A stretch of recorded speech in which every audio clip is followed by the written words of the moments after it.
Barter. The first form of money ever used was based on the value of goods.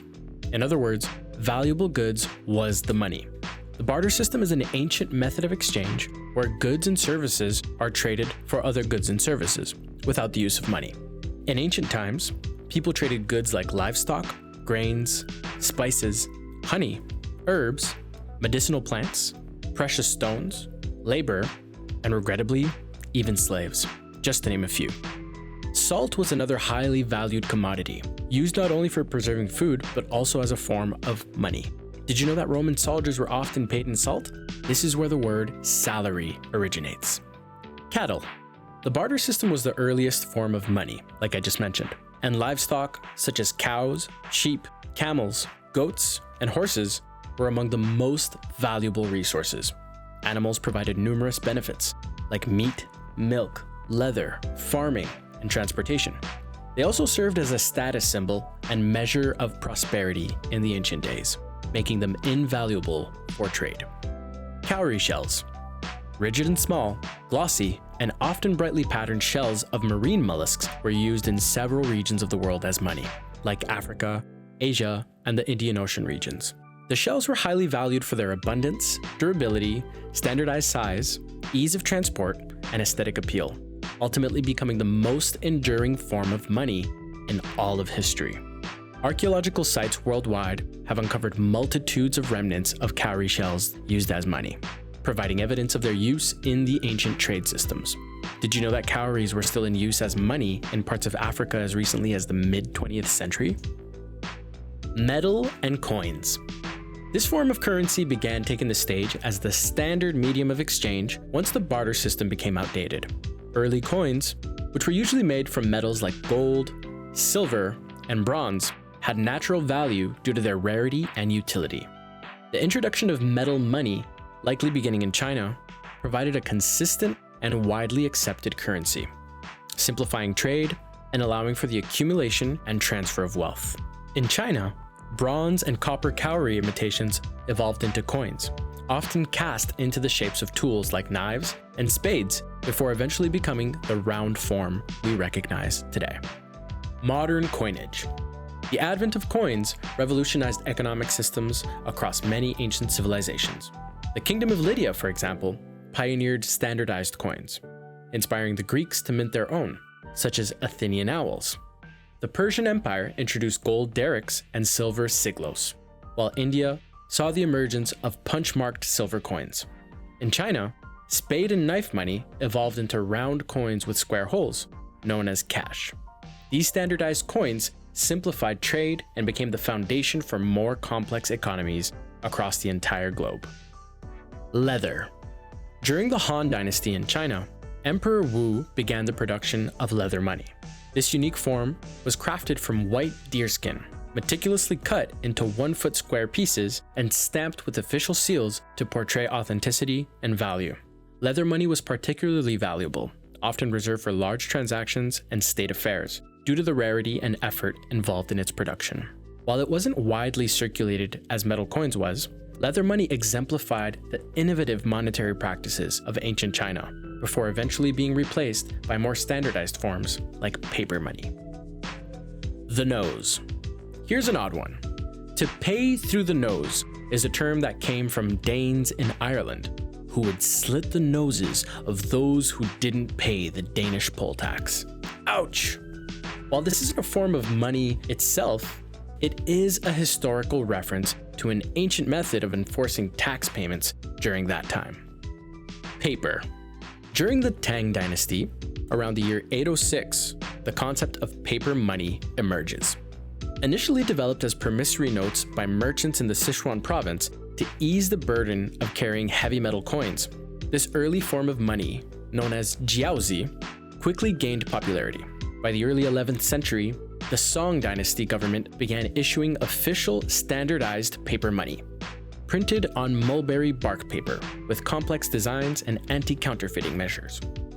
This lightweight, convenient currency revolutionized trade and commerce, paving the way for the modern money system and influencing economic practices worldwide. Potlach. Ceremonial gatherings began emerging among various North American indigenous cultures, including the Chinook, the Tlingit, and the Haida. Potlach, a Chinook word meaning to give or bringing people together, is not a form of money in the traditional sense, but rather a ceremonial gathering involving feasts, the exchange of treasures, gifts, knowledge, dances, and public rituals. Each major life transformation, such as births, marriages, and deaths, is celebrated with a potlatch and can take years of preparation, as these are major events requiring extensive resources.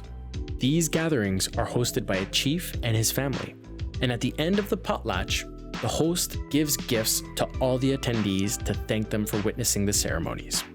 This gift giving redistributes wealth within the community and honors guests. By giving away treasures and wealth, the host ensures resources are shared within the community, promoting social cohesion and passing on wealth and traditions from one generation to the next. Wampum. Used by various Native American tribes in northeastern United States and Canada, wampum was traditionally a valued gift and was never meant to become a form of currency. The creation of wampum is a careful process where the artist would break apart, sand, polish, and shape quahog and whelk shells to create belts or jewelry. It held a cultural and ceremonial value, recording treaties, stories, and historical events, and symbolizing social and political agreements. They also showed wealth and social standing within the community, making them an important part of Native American life. But with the arrival of settlers came colonization and a thirst for wealth. In 1637, the General Court of Massachusetts Bay Colony officially recognized wampum as legal currency, setting exchange rates for it. This practice continued until it was last used as money in 1701. However, for the northeastern tribes, wampum still holds significant cultural value to this day. The gold standard was a system that established the value of money being tied to a specific amount of gold. You could swap your cash for gold, which kept the consistent value of money stable and trustworthy, making international trade smoother. But during the Great Depression in the 1930s, the system's flaws became clear. The crisis led countries to ditch the gold standard for more flexible approaches, like printing more money and lowering interest rates to make borrowing cheaper and boost the economy for everyone. This shift marked the end of the gold standard era and paved the way for modern monetary systems that no longer relied on direct gold backing, allowing for more responsive and adaptable economic policies. Modern currency. Today, it represents a promise of value issued by a central authority, like a government or central bank.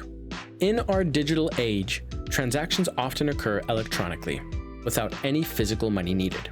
However, paper money is used all over the world still, and is a stable and widely accepted form. It's used for everyday transactions, saving, investing, and as a tool for governments to implement monetary practices. In modern economies, paper is often supplemented by digital and electronic forms of payment. Cryptocurrency.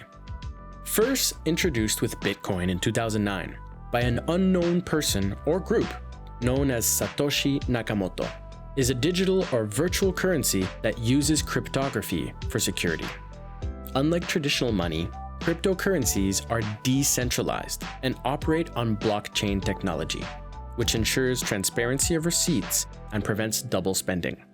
Crypto is used for various transactions, including online purchases, investments, and as a means to transfer assets globally with lower interest fees and faster processing times compared to traditional banking.